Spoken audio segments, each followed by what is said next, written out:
I'll call to order the January 4th, 2023 Fishers Plan Unit Development Committee meeting. We do have a quorum today to conduct business. Our first agenda item is PUD-22-6 Lake Meadows Phase 2. Becky Fay is requesting PUD committee approval for a duplex development to be known as Lake Meadows Phase 2. The current zoning is PUD Lake Meadows. The subject site is located at the common address 11570 East 126th Street. And we have Bree King to present on behalf of the staff. Thank you. Hello, gentlemen of the PUD committee. I'm excited to present PUD 22-6, which is Lake Meadows Phase 2. Here you can see it is located at the corner of I-69 and 126th, around that giant pond there. So Phase 1 is the existing assisted living center, and Phase 2 is what we are reviewing today. So you can see on the screen here, there are 13 duplexes proposed to be built around the pond for a total of 26 for-rent units for senior citizens. This is the existing structure that you can see here. So I just want to note that the masonry and siding elements, as well as the general color scheme, will be continuing as motif in these new duplexes, which is nice. What's interesting about the Lake Meadows PUD is it doesn't have specific architectural standards. It just says that it would like the new duplexes to be in substantial quality as Whispering Woods, which is the neighborhood to the northeast. So here you can see examples of homes that are currently in Whispering Woods. What I want to highlight as items that staff believes make these proposed elevations for Lake Meadows substantially similar are the gables above the garages, as well as the elements of masonry and the feature windows. If you'll also note that these are 2-car garages, that'll come up later, not to spoil the surprise. Here's a couple more elevations from Whispering Woods. So as you can see, masonry, they look very nice for duplexes, very clean cut. So here we are jumping into the first 2 of the 6 types of duplexes that are currently being proposed. So what's interesting about these duplexes as compared to Whispering Woods is these are 1-car garage. So automatically that improves the look in staff's opinion. So it kind of mitigates that giant blank look. If you also notice, these garage doors are decorative and they're tinted to match the main color of the home, which is a nice touch as well. Here are types 3 and 4. Once again, very similar. You can see the gables present, large entry windows, just like Whispering Woods, and then you have your elements of masonry. Here are the final types, 5 and 6. So if you're also noticing that the color motif is very similar to Phase 1 of Lake Meadows.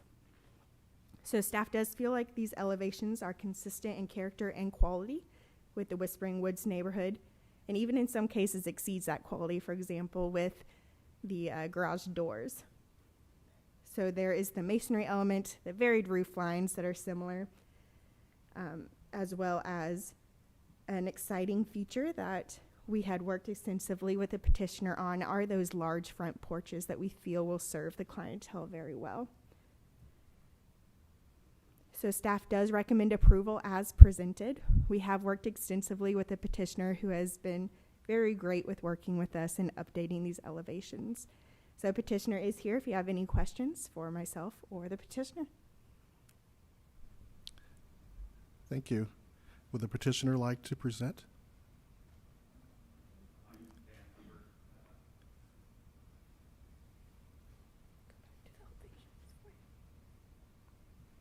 My name's Dan Hubbard. I'm with Crestline Development. We're the original developer of the Lake Meadows Assisted Living site as well, and continue to own and operate it. It's been a wonderful facility for us.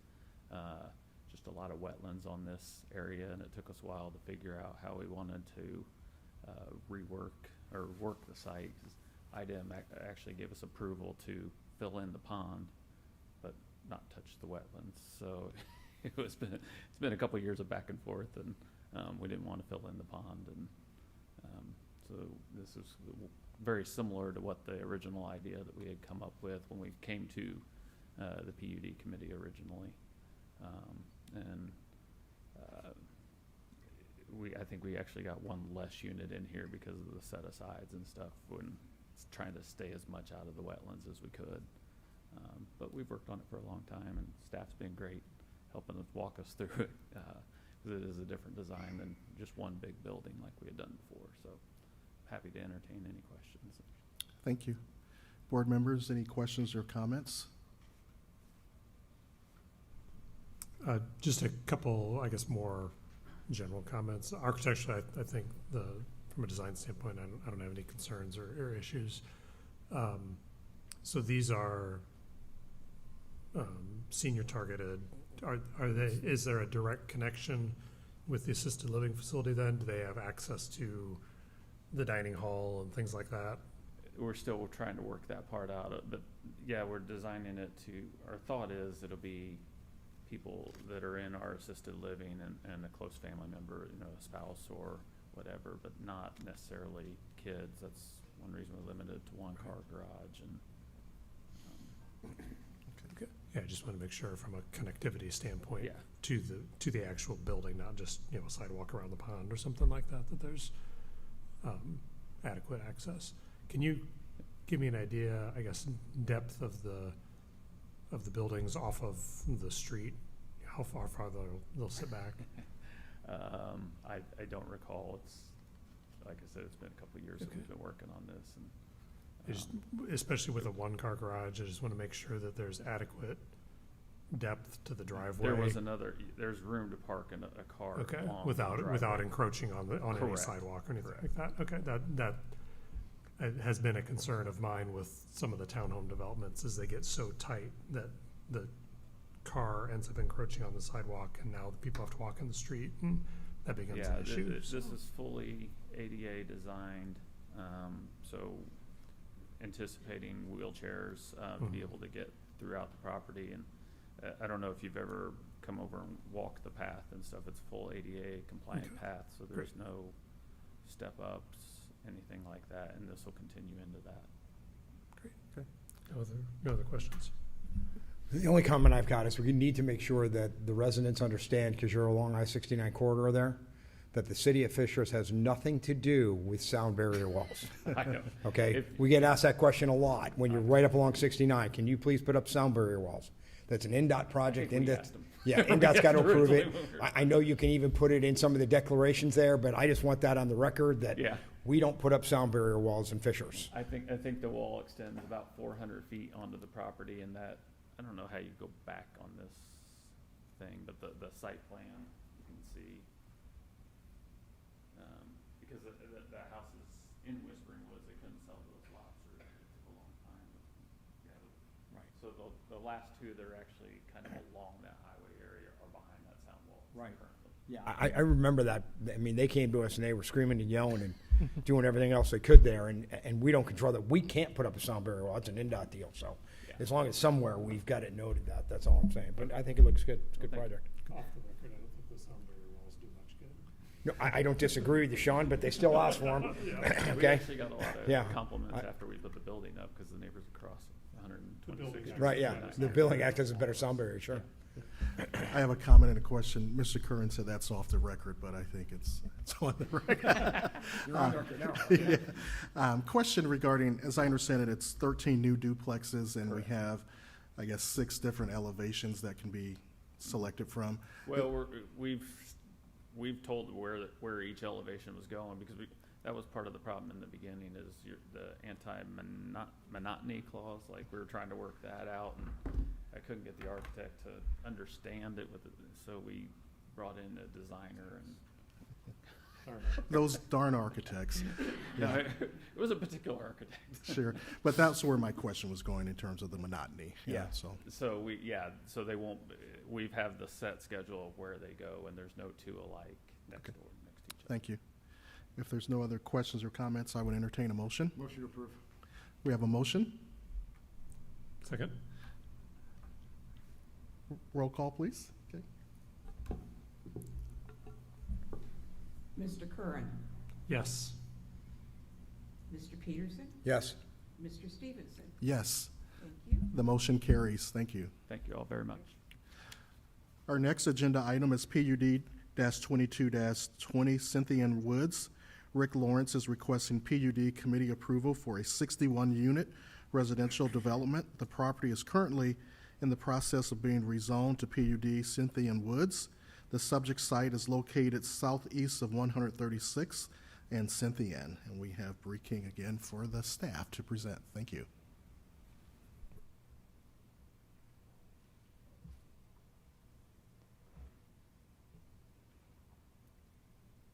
Hello, Bree King, Planning and Zoning.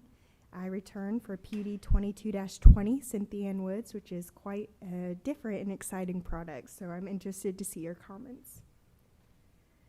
So here you can see the project location highlighted in purple. It is the southeast corner of 136th and Cynthian. Currently in the process of being rezoned to PUD, so that'll be heard tonight at Plan Commission. Here you can see the concept plan.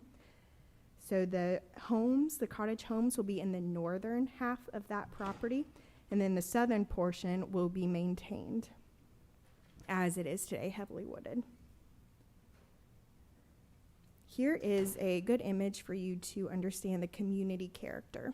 So as you can see, these homes are closer together than what we may have seen in the past. They take up more of the lot, and they're a bit more varied. So that is the overall view from the top on the top picture, and in the bottom you have what would be a street view. So the proposed development features these single-family homes, and they'll cover most of the lot to create this unique community. There are two main home types that staff use to look at these. So there's homes that include recessed garages, and then homes that don't have the garages recessed. So here are the first group of elevations, which have more of the typical garage that we will see. So these elevations feature dynamic roof lines and large feature windows, as well as a satisfying mix of material type. These are the more unique that we probably haven't seen before here, and these are the elevations with the recessed garages. So some of the photos on the bottom, even though it's a little bit hard to see those recessed garages, it makes it more look like a rear-loaded or more of a traditional style home, which is a look that staff is really appreciative of. So at first reading at City Council, it was suggested to put in a requirement that these rear elevations be beefed up just a bit. So the petitioner has kindly worked with us, and these rear elevations will have one additional architectural feature added.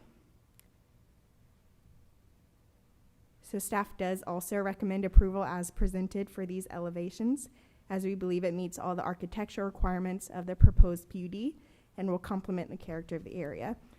I'm available for questions, and we do have the petitioner if you have comments for them as well. Thank you.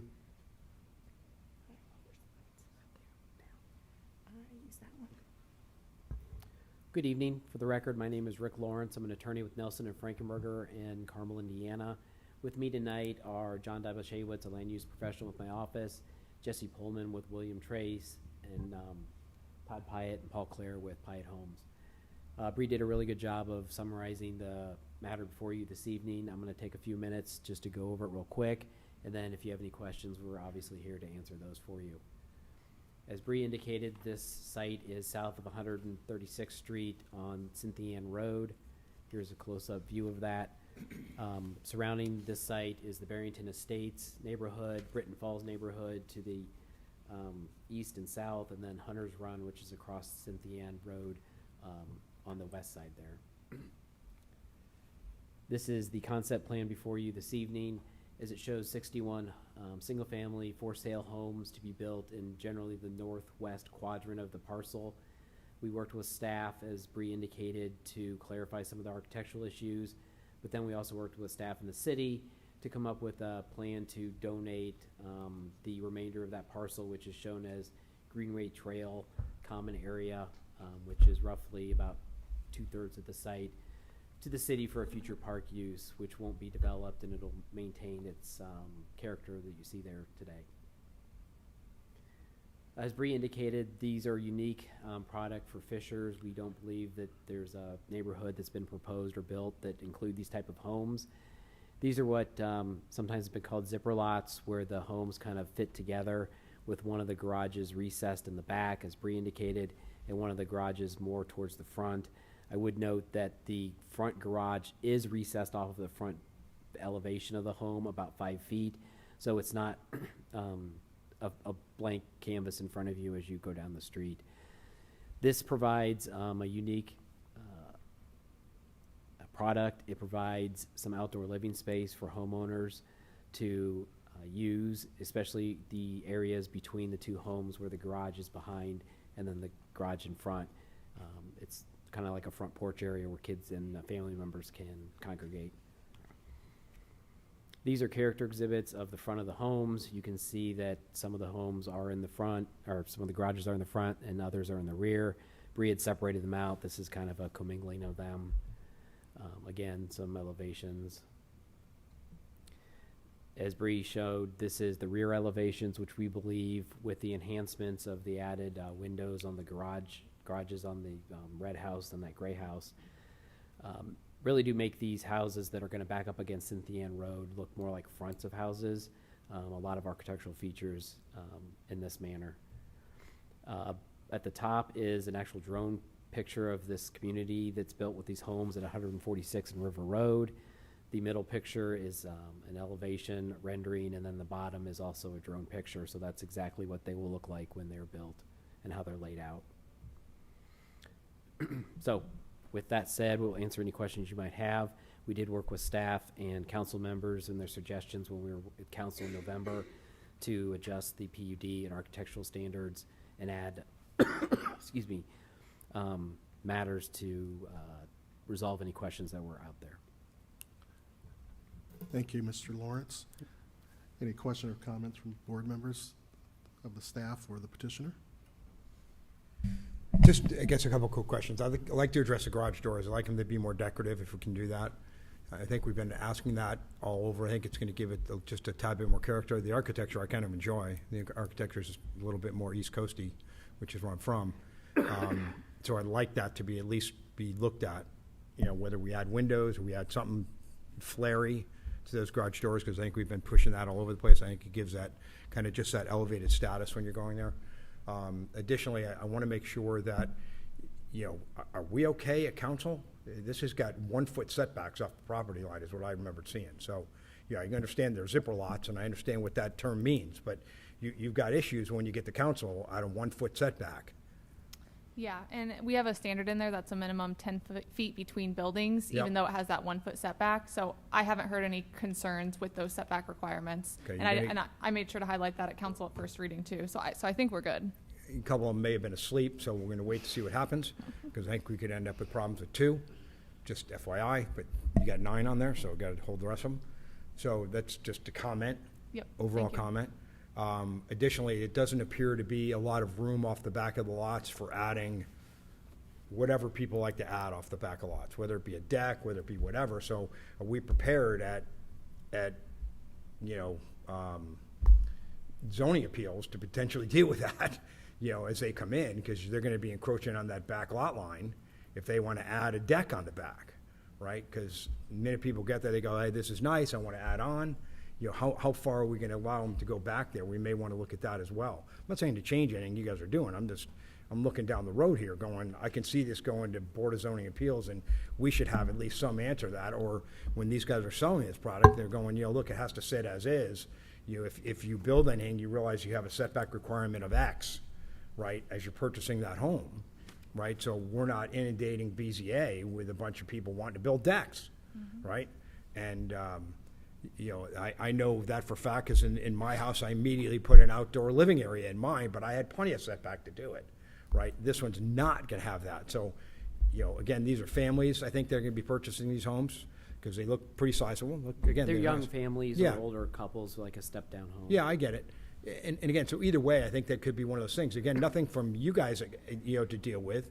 I'm just really looking more at staff to go, these are things that we need to consider. So, and whether or not we make that a requirement of their CCRs when they're going in there or something, or the homeowners association go, look, you can put a 5-foot deck on there and then you're at lot line, people. I mean, you can't go beyond that. So they have an understanding. So they're not going to move in and go, I'm going to build a 25-foot deck here. I'm going to be right on lot line, right? So, yeah, that's, you know, for you guys selling them, I just want to make sure we're doing that for the residents so we're not inundating ourselves back at BZA. Understood. To answer a couple of your questions, we do have an Exhibit D to the PUD ordinance that shows garage door illustrations showing more of those windows and hardware and whatnot. Okay. So we intend to go above and beyond what the ordinance requires. Great. And then as I was to- looking at it on my phone today because I was all over the place and I had trouble loading everything, so I didn't get to see all Understood. that. And regarding the side yard setback that you originally raised, we have taken precautions to try to alleviate some of the issues that have come up in other developments where the homes are closer together. There's masonry, there's hardy plank, which is not the same as vinyl, which will tend to have mildew accumulate with dampness. We don't plan on putting sprinkler systems in the side yards, and we're also tying the downspouts into an underground drain to then tie into the backyard drain, so we get any water out of that area. But what makes this setback special is the unique nature of this subdivision, and that's why it's necessary. Yeah, I just understand it because I hear, you know, the chatter from the rest of those council members, which I spend a bunch of time with, and I know where they Right. get hung up. So that was my only point. I don't necessarily have an issue with what you guys are doing. I appreciate the things that you guys are doing to alleviate some of those problems. The answer is, you know, when you don't get sun on something, it gets over there, and that's why I own a power washer, because I get some on my house too. So, you know, I just power wash it off. It's not mold. It is mildew for sure. It's not a mold problem. Right. So, yeah, again, I don't really see a problem with what they're trying to do. I think the architecture looks good. I think it's a good infill product. I mean, they understand. I like the fact that you put up, you know, you got Woods up against Barrington, because normally we hear Howard yelling and screaming about stuff coming up on his neighborhood, right? So I haven't heard that, so that's good. So I think that's why they're probably not yelling, is because we got that buffer there. And they realize when they buy that house, they're going to have commercial to the, what is that, to the west or north? I can't tell. Northwest. Northwest, yeah, kind of over there. I mean, that'll end up being a commercial. At least it's zone commercial, I believe. So there'll be commercial, and there will be lights, and there will be potential things going on commercially there. I don't think it's going to be any kind of, but it could be some sort of strip center or, you know, small grocery or something at some point in time, I believe, right? So they just have to understand that. But again, I think it's a good product.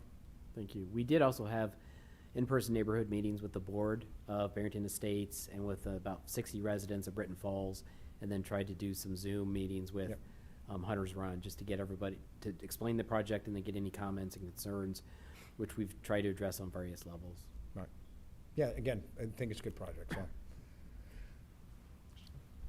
Just a couple questions. I really appreciate the density of it. I think that generally speaking, properties have too much property. So I think the density is good. I appreciate that. I also appreciated the comment about the dedication of the land back to the city. That was going to be one of my questions, is what guarantee is there that isn't going to be developed as something else, and all of that, the trees and all that taken out. So appreciate that. I understand the concept in the zipper lot, how those work. Is obviously that's going to impact your kind of anti-monotony clause, that you can only, you're really limiting what can go next to what, because you've got a restriction on a front garage Right. to a rear loaded garage, or not a rear loaded garage, but a setback garage. So just want to make sure that isn't going to cause an issue with your anti-monotony clause, that somehow you run into an issue with A, B, C. I can't put that there because it's got it. The garage has to step back, and I can't because the other side I've got this, and so just want to make sure that has been thought out, because you're confined a little bit because of the number of floor plans you've got. Right, and We believe there's enough elevations to prevent that from happening. There's And 6 of each, is that right? I think it was It's actually 7. 7 of each, okay, 7 buildings and then 3 elevation styles of each. okay, okay. No other questions. I think architecture, I think from a product standpoint, they look good. And price point on these? 400,000. Good luck with that in today's environment. Holy cow. As I said, too many meetings today where I found out what construction cost per foot was. I almost died. So, Thank Nothing you. else. Only comment I have, I do appreciate the dedication of the open space area. If I recall correctly, did you say it was 2/3 of the footprint approximately? Roughly 2/3 of it. Okay. I How don't many have the acres exact- approximately? Well, the whole thing's 40, so Okay, you're probably so looking at 30, 25 acres? Yeah. Okay, thank you. I would entertain a motion if there's no other comments. so moved. We have a motion Second? and we have a second. Roll call, Kay, please. Mr. Peterson, Yes. Mr. Curran, Yes. Mr. Stevenson. Yes, the motion carries. Thank you for your time this evening. Thank you. Our next agenda item is PUD-22-21, Geis Manor Architecture. Tony Bagato with the Lanier is requesting approval of additional home elevations for the Geis Manor PUD. The subject site is located north of 113th Street and east of Florida Road. The property is zoned PUD Geis Manor, and we have, once again, Bree King on behalf of the staff to present. Welcome back to the Brianna Show. Before you, we are presenting PUD 22-21, which is Geis Manor. It's actually interesting. You may remember January 2022, we added 3 elevations to this PUD as well. So we are very consistent. So this location is just north of the Agri Park, and it is proposed to be 47 residential lots. You can see the plat on the right of the screen. Once we got the new elevations, we requested that our architectural reviewers review the elevations and provide feedback just to make sure that the new elevations are consistent in character with what was previously approved. During the presentation, I'll first just show the elevations so you can get a clear view of what's there, and then I'll provide the architectural reviewers' comments as well. Just to summarize their comments very quickly, our architectural reviewers suggested minor adjustments to the types of building materials, colors, and a few architectural features to better coordinate with the approved elevations, as well as adjust the roof line on an elevation, and then a couple different color contrast items as well. So full comments were attached to the staff report, and I'll go over them at a later date or a later time too. Just in case you don't remember from last year, these were the elevations that were approved in 2022. On the left, we have the Muirfield, and then on the right, we have the Riviera. The last previously approved elevation is the South Hill. So now we move on to what is proposed today. So they are proposing to add this Barrington version here. So you can see that there are elements of masonry available. There is a good amount of roof line changes, as well as large entry features. And you can see there are decorative garage doors as well. Here is the other elevation proposed today, the Waverly. And then I'm going to jump right into our comments that we provided to the petitioner, and then the petitioner will address those in his presentation. So a few of the review suggestions were extending brick masonry. You can see it's a little different on your screen, but at the A arrow is where that was recommended. And then they also wanted to consider additional enhancement at that taller central gable. So just a bracket or some kind of feature to better accentuate that. Then we have Barrington B. This was the elevation that our reviewers had the most comments on. So you can see the darker highlighted areas A. The reviewer suggested changing those areas to a gable to better mirror what was previously approved. They also said at the B arrow that the differing section of brick veneer at the right and front end just seems awkward. And they also commented that the brick veneer at the columns and front entry doesn't provide any additional enhancement. So they considered adding a lighter color trim just to better increase that contrast.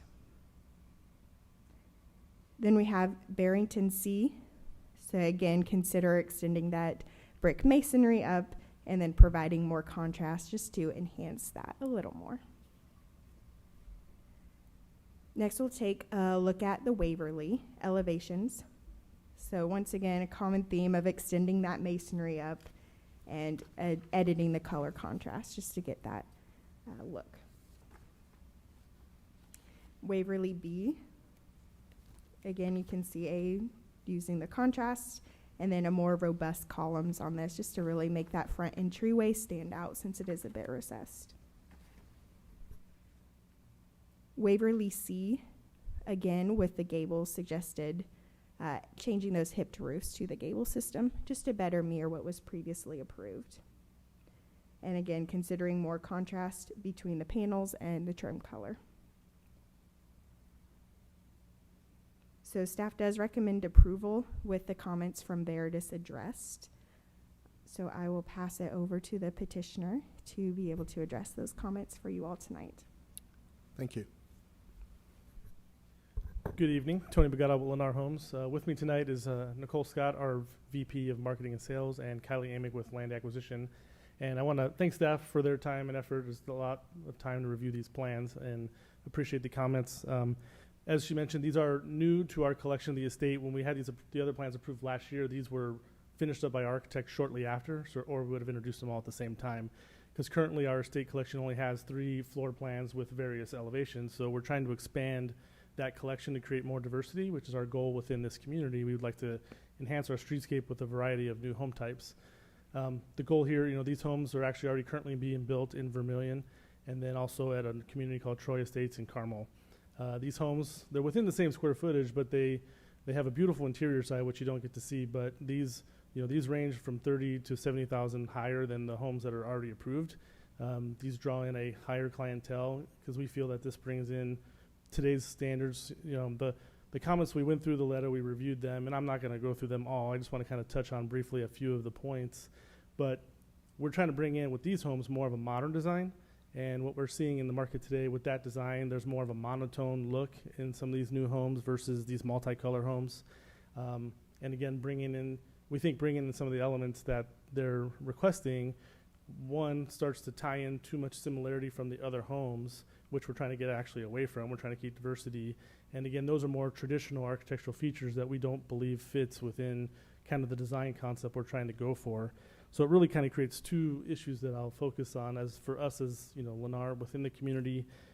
So as I mentioned here, so the Barrington, they talked about, I don't know if my mouse will show up, but they're on the left side is the Barrington we're proposing, and they asked for those hips to become gables. And, looking at like the South Hill, that's a South Hill B, if we all of a sudden create those gables and start changing the trim tone to look similar, again, we feel it's going to start to look very similar to the South Hill B.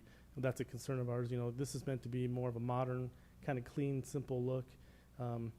Architect, again, like the varying of the brick on the side. And the other thing is these are also, color examples you're seeing of one palette. We have multiple color sources. So related to the color comments, we can remove a color if that's an issue, if there's something they want a little bit more lively. But again, the goal, as I would mention, we're trying to get a little more monotone with these homes, given the modernness of them.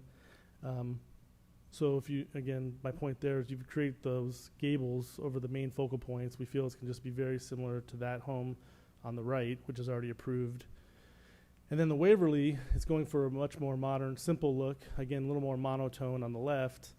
And the comment was to look at bringing brick up all the way up to the gable, and then in that middle element, try to darken it up for some contrast.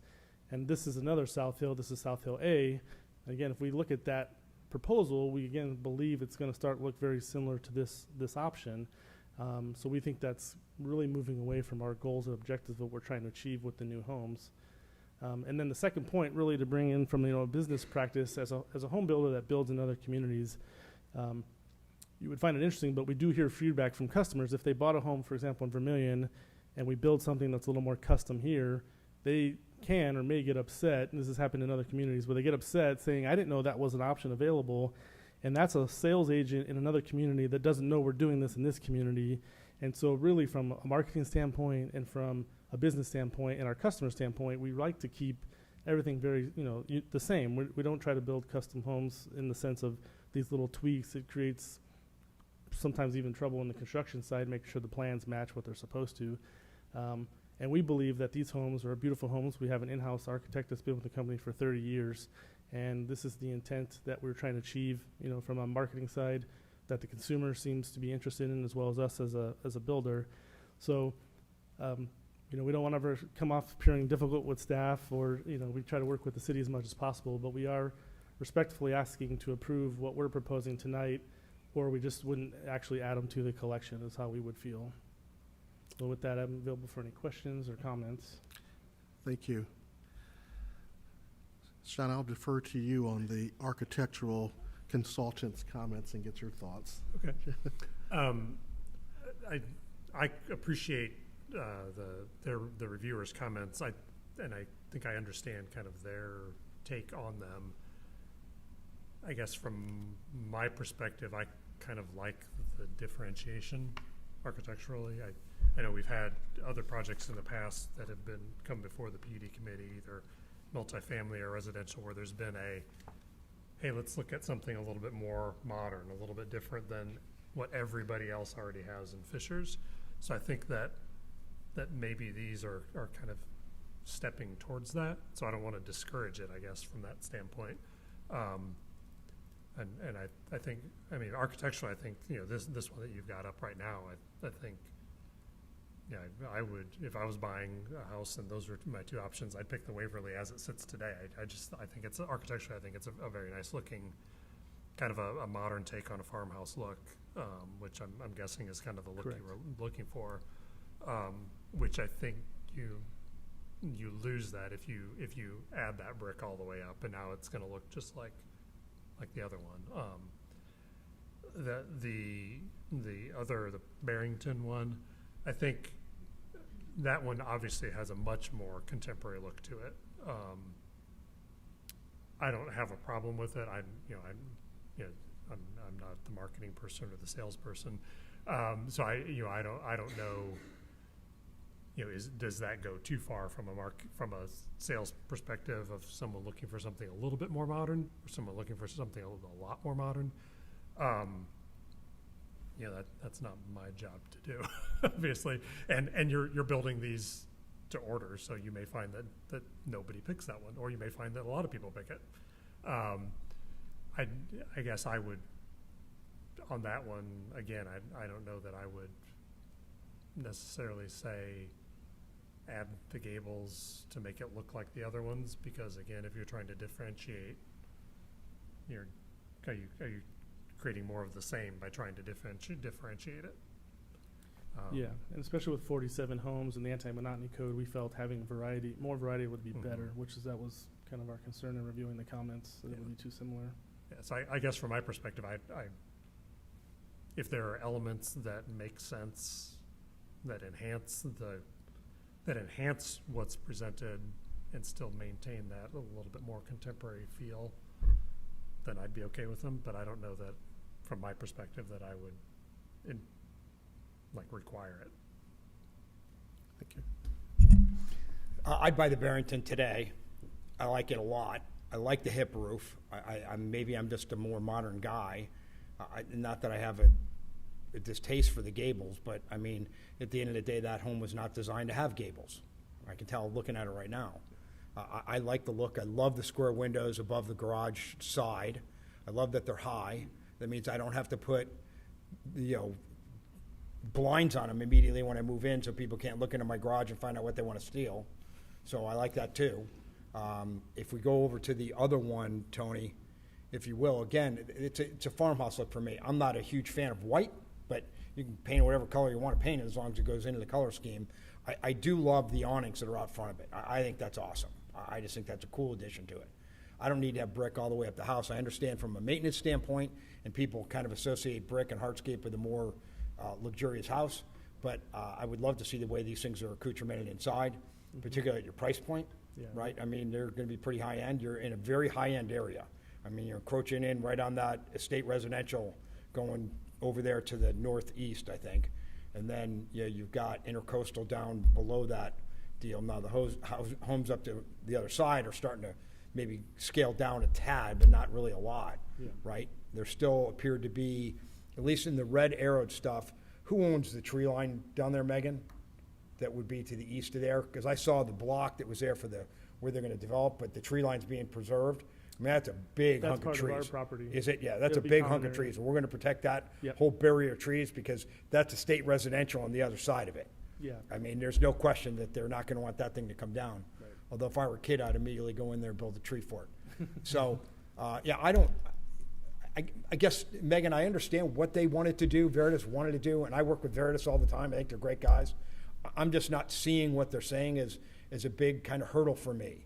I think I appreciate what Sean said too. I mean, if left to those two properties, I'd go by the Waverly because it's different. And maybe I'm just liking to be a little bit different, right? Because you go through a lot of neighborhoods, and not that they look bad, but there is a lot of similarity to it, so. Even with an anti-monotony clause. Even with the, still get a lot of yeah, similarity. you do get a lot of similarity. And I understand that you get that, kind of architectural difference, which we do all the time. Hey, put a dormer up here, put more articulation, make sure the overhangs, blah, blah, blah, and I get that. So, but overall, those products that you're showing me, I have absolutely zero issues with. Thank you. I have no additional comments. You guys said all I would say.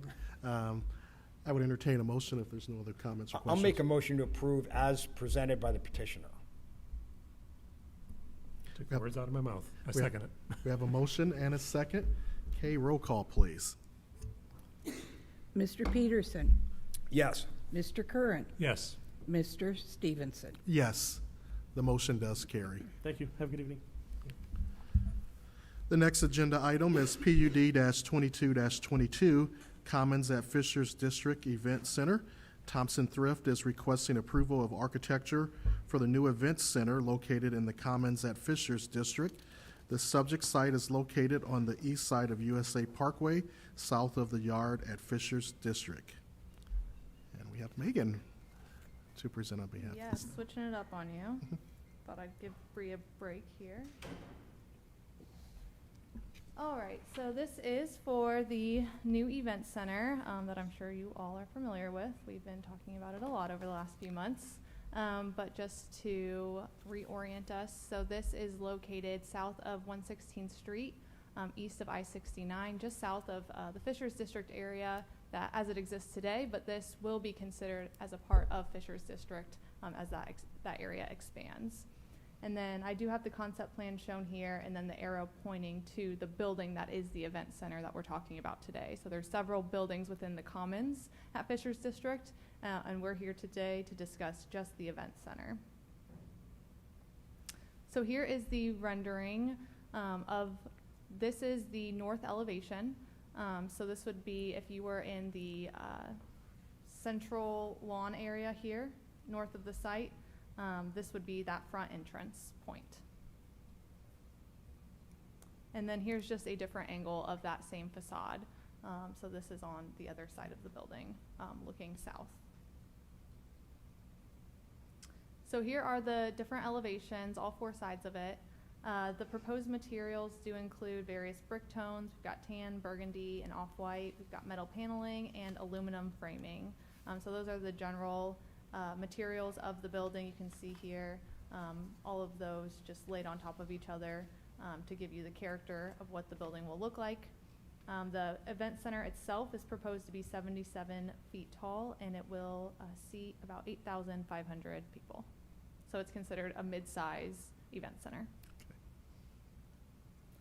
I'm presenting today on behalf of the City of Fishers and Thompson Thrift, so happy to answer any questions that you have. And we do recommend approval as presented. Thanks, Megan. I guess I have one question. So is this just cleaning up language? So this is for approval of the architecture Okay, of the okay, event I'm center. sorry. So within the PUD ordinance, when this went through rezoning, we didn't have the elevations Okay. ready at that time. And so now we're coming back just for PUD committee approval of the architecture. Gotcha. Thank you. Thanks for the clarification. Any other questions, comments? So I guess to get my bearings correct, because I can't picture exactly where this sits, relative to the Forum Conference Center, where, is it direct south of that? Or- Yeah, so here's the Forum Event Center. So, let's see, you can't see my mouse, can you? Here you go. So the Forum Event Center sits, it's off of this concept plan, but it sits right here. Okay, And so this is, down there to the left. okay. So what's due north of, I guess, underneath the back end of the blue arrow? Is that residential? so down here, this is a residential Okay, subdivision. and then the other end is, And then this that is end. a Thompson Thrift project. It's called the Slate at Fisher's District. Mhm. It's a multifamily Okay, development. okay, I That's remember currently that. under Okay. construction. Construction, I saw. Okay. Mhm. Went down Okay. there, so, yeah. Yep. I remember that building, that, okay. So this will be the very southern boundary of what's now the Fisher's District area. I just couldn't get exactly, I was thinking it was closer to the Forum Conference Center, No. their office Yeah. building. Okay, I didn't realize that the multifamily was between there. Architecturally, no questions, no issues. 8,500 people, is that based on 8,500 people in which type of a setting? Seated, like just not capacity necessarily, but just in like for the fuel. Like for a fuel, okay, so For if there was a fueling. concert, in theory, it could seat more than that if you had people on the floor. Yes. Okay. I believe so. Do you know capacity on Well, that you end end of up, things? you see, that's funny you say that, John, so I've asked that question too. So you lose behind the stage, Right. but you gain on floor. So Right. there is a Mhm. nominal pickup, but you're But it's not probably, like you're yeah, gaining, like- you're not doubling like or 3 to anything like that. 500 seats Okay. more, right, because you lose what's behind it. Oh, Okay. yeah, I didn't think about that, but yeah, that makes sense. Okay. So Megan, you were saying this is a mid-size event center seating 8,500. How is that comparable to maybe other mid-size event centers in the surrounding area, if there are any? Yeah, I think compared to Ruoff, this is about, oh gosh, I'm on the record. I'll have to get back to you on that Okay. because I don't want to say anything Yeah. out of turn. That's just out of curiosity. It is significantly smaller than the Ruoff, Ruoff. including the lawn, will seat about 25 or 30,000. It's a large number. You remember, so as you're going through this thing, part of the things that we went through on this whole project, and I've been on this project for the entire time I've been on council. And it started with Paul Scott, by the way, okay, looking at different iterations of this thing. So you're very comparable in size as you start to look to other markets. Like if you go look at the Hershey Bear, who are playing hockey over in Hershey, and you take a look at that particular event center, it would be pretty comparable in size to that. That may be a little bit bigger, right? Rockford, which is their AAA affiliate to the Blackhawks, is probably a little smaller than this. I think it's 6,000 up in Rockford, if my memory serves me right. So you're very comparable. One of the things that we had that we talked at length about with the size of it is that we wanted to be able to not only get a main tenant, the fuel in there, which needed tickets, but we wanted to make sure we could do high school graduations there. We wanted to make sure we could do Fishers versus HSE basketball. You can't put enough people in the gymnasiums now at those two schools to go do that. They got to play elsewhere. You're now able to do the sectional events. They had to be held in Noblesville because Noblesville's got a much larger gym than us. So all in all, it was trying to really kind of incorporate other things other than just a hockey game, right? And that was a big deal for Scott and the city to make sure that we had other things we could do. You know, Disney on Ice and all the rest of that kind of stuff. You have a bunch of this pickleball stuff which is going on now, so they can put, I can't remember, I thought it was like 10 pickleball courts on the floor and play a tournament there, right? I mean, it was pretty well thought out in terms of the size. The architect on this, if my memory serves me right, is the one who was involved in the multi-billion-dollar redo of Madison Square Garden. Okay, so I mean, he's done them all over the world. Yeah.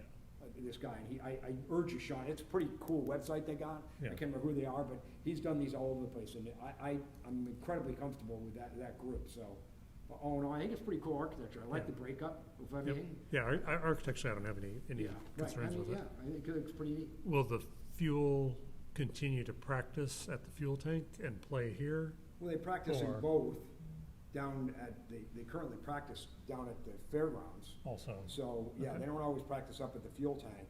They can practice at the fuel tank. That's basically where they're housed, right.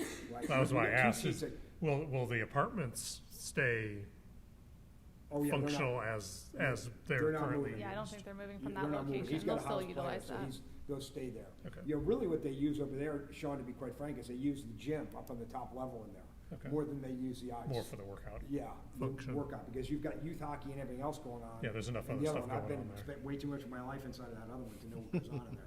So, yeah, I mean, they'll practice here too, because Right. when they Yeah. can. And more than that, you could, you know, thinking about it from a hockey standpoint, you know, when I go to other, like you go up to South Bend to do that, you've got the ice box in South Bend, but you're also now playing at the Compton. Right. So now you're able to bring in a lot more bigger tournaments for Right. the junior fuel, Right. right? Because then they could have now 3 Yeah, they sheets could- and potentially 5 sheets Yeah, they of could put ice. on, they could put on a tournament They and could put on- have 2 games going on at one time. Correct. Actually, 3 games, Yeah. 3 sheets of ice. Yeah. You know, get 2 sheets up at the fuel tank and 1 here. And then if you really float over, you could actually go over into the fairgrounds down in Right. Indianapolis if you really got a big tournament going. So, yeah, all in all, I'm been excited about it. I've been a proponent of it for a long time. I think it's a really cool add to the city. I think they picked a perfect location for it. Yeah. Really did, and they really buffered it back off of those houses. I mean, they went to great lengths to try to make sure they didn't make people mad by Yeah. places where they put it. I mean, Is the intent that, I think you called it commons, kind of that green space, is the intent that that's like accessory, like restaurant uses, so that you've got the connection there? Yeah. We'll see for- that coming forth. So I'm those pretty other sure. smaller white buildings, Yeah. those would be those accessory uses to Correct. support the event Yeah. center. Right. Yeah, restaurants. Perfect. Yeah, you've What got about the that larger one off the building? end is a big, as I understand it, a big multifamily mixed-use product that's market rate. I mean, I've seen some initial stuff on it. That looks pretty cool. You know, their plan is to try to engage a whole front area, you know, before and after games and Mhm. events that they have there. That's what it looks Has- like. Has a multitude Yeah. of things to go, and then you also feed off the rest of the district. Mhm. Yeah, Awesome. Great. yeah, it's not a standalone. Very comprehensive. Well, great. I would entertain a motion. Oh, We have a motion by Pete, I guess I'll second it. second by Sean. Kay, roll call, please. Mr. Peterson, Yes. Mr. Curran, Yes. Mr. Stevenson. Yes. The motion does carry. Thank you. I think next we have staff communications. Yeah, so I did want to I'll go through this quickly because I know we're almost at 6 o'clock here. We've got just about 8 minutes. But as Bree mentioned in her presentation, we are starting to consult with an architectural consultant, Verdis, on all of our architectural reviews. And that's because we don't have an in-house architect to review these. And so we will be outsourcing a lot of those reviews. So coming to PUD committee, you probably will see more comments from Verdis. Typically, we like to work with the petitioners before we get to you guys, so that way you don't have to make those decisions like we saw tonight. With the Lennar product, that was a little bit different because staff was generally okay, so we were okay enough to take it to you guys and have you make the decision. But usually we like to work offline through those comments. But you know, we've got 6% of our remaining land left to develop here in Fisher. So we just did through a land analysis and have determined that we've got about 1,300 acres left. And so as we reach that build out, we're going to be a little bit more picky about what we allow on that remainder land, just because we're running out of it. And so our staff went through and we looked at architecture that was being approved in other communities, specifically those that were being approved in Carmel, because they are known for their higher architecture, just to see how it compared to what we were getting here in Fishers. And so I wanted to show you all some of the recent homes that have been approved over the last 3 years in Carmel, just to give you a basis of what residential architecture they are getting, at least the caliber of architecture they're getting. So I'm going to run through these pretty quickly. But what they do all show is a high quality architectural residential product. As I was reviewing these, I mean, I took these all from the rezones, so there was none that I excluded from this presentation. Even in their more traditional production builder homes, you can see that they have high quality architectural features. This is a product with the side-loaded garages. Here's some elevations. I believe this might be Ryan Homes here, which I would say is a more high-quality Ryan Home product than what you traditionally see. Here's some real images of those homes. Here are some of those one-story empty nester products that we have been seeing more of. And then here is some additional empty nester products as well.